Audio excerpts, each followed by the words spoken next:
Et je vais donner la parole à Nicolas Giraud, porte-parole de la Confédération Paysanne Nationale. Et un grand merci à tous les copains de la Conf. Ça fait du bien de voir du monde ici. Ça fait du bien de voir tout ce monde-là. Enfin, je sais pas Julien, mais en tout cas, nous on est super heureux d'être là, la Confédération Paysanne. On est fiers d'être venus avec nos tracteurs, avec des tracteurs qui viennent d'ailleurs aussi, avec les drapeaux de la Conf, pour continuer le combat contre l'accaparement de l'eau, contre ces bassines-là et contre un seul et unique modèle agricole. On l'a dit tout à l'heure devant les journalistes, ce qui est en train de se passer ici, c'est un vrai hold-up sur l'eau. C'est un vrai hold-up sur l'eau par une minorité d'agriculteurs, par un seul et unique modèle agricole pour complètement continuer à détruire notre environnement, nos territoires, sans créer de valeur ajoutée, sans créer d'emplois sur le monde paysan et sans proposer un avenir à l'agriculture. L'État français soutient ces différents choix mis en place et proposés par la FNSEA.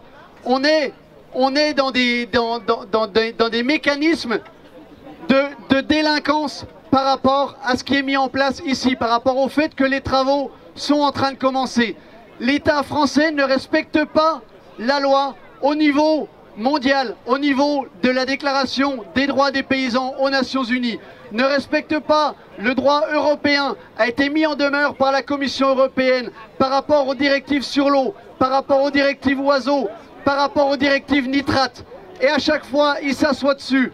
Il s'assoit également sur les différents recours qui ont été mis en place ici localement pour lutter contre ces projets-là.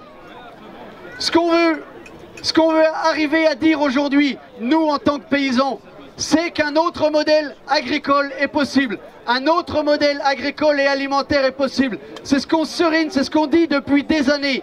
Il y a 15 ans, on m'a envoyé ça la semaine dernière, il y a 15 ans, la Confédération Paysanne était en colloque, ici même, à Tours, sur le dérèglement climatique. On n'arrête pas de dire qu'on a 15 ans d'avance, c'est une réalité. Il y a 15 ans, on posait déjà les questions de la gestion de la ressource en eau, de la question du modèle agricole, de la question de l'irrigation, pour qui, pour quoi faire, pour quelle alimentation, pour quelle valeur ajoutée. On n'est pas opposé à l'irrigation, à la Confédération Paysanne.